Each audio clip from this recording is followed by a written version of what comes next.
ഏറെക്കാലത്തിനു ശേഷം വണ്ടിപ്പെരിയാറിന്റെ മാനത്ത് തെളിഞ്ഞ മഴവില്ല് ആളുകൾക്കിടയിലും സ്കൂൾ കുട്ടികൾക്കിടയിലും ആകാംക്ഷ ഉളവാക്കി. നിരവധിയായ ആളുകൾ ഫോട്ടോ എടുത്ത ശേഷമാണ് വണ്ടിപ്പെരിയാർ പാലത്തിൽ നിന്നും തന്നെ മടങ്ങിയത്. റെയിൻബോ ന്യൂസ് വാർത്തകൾ നിങ്ങൾക്കായി അവതരിപ്പിക്കുന്നത് സ്ത്രീ സൃഷ്ടികളിൽ ഏറ്റവും പരിശുദ്ധയായ ഒന്ന്. ആ പരിശുദ്ധിക്ക് നിറം കൂട്ടുന്ന ഒന്നാണ് അവരുടെ ആത്മവിശ്വാസം.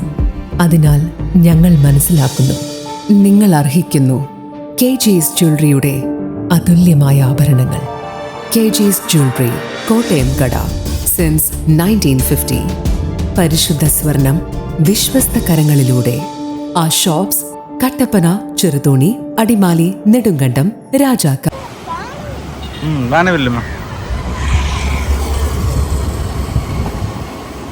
അന്തരീക്ഷത്തിലെ ജലഖണികകളിൽ സൂര്യന്റെ പ്രകാശം വീഴുമ്പോൾ ഉണ്ടാകുന്ന പ്രതിഭാസമാണ് മഴവില്ല്.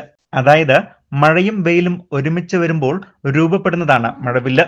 7 നിറങ്ങളാൽ രൂപപ്പെടുന്ന ഈ മഴവില്ല് രാവിലെയോ അല്ലെങ്കിൽ വൈകിട്ടോ സൂര്യന് അഭിമുഖമായിട്ടാണ് രൂപപ്പെടാറുള്ളത്. നമ്മളിലെ ഓരോരുത്തർക്കിടയിലും ചെറുപ്പം മുതൽ തന്നെ മനസ്സിൽ തട്ടിയ വില്ലാണ് ഇത്. അതുകൊണ്ട് തന്നെ വണ്ടിപ്പെരിയാറിന്റെ പാലത്ത് നിന്നും നോക്കുമ്പോൾ ദൂരെ മാനത്ത് തെളിഞ്ഞ മഴവില്ല് കാണാൻ ഇതുവഴി കടന്നുപോകുന്ന വഴിയാത്രക്കാർ ഉൾപ്പെടെ വാഹനം നിർത്തി ഫോട്ടോ എടുത്ത ശേഷമാണ് ഇവിടെ നിന്നും മടങ്ങിയതും. ഈ സമയത്താണ് സ്കൂൾ കുട്ടികൾ ഇതുവഴി കടന്നു വരുന്നതും. മാനത്ത് മഴവില്ല് കണ്ട സന്തോഷത്തിൽ തന്നെയാണ് കുട്ടികളും ഇവിടെ നിന്നും വീട്ടിലേക്കും മടങ്ങിയത്. വളരെ കാലത്തിന് ശേഷമാണ് പെരിയാറിന്റെ മാനത്ത് മഴവില്ല് കാണുന്നത്. News bureau, Vandiperiyar.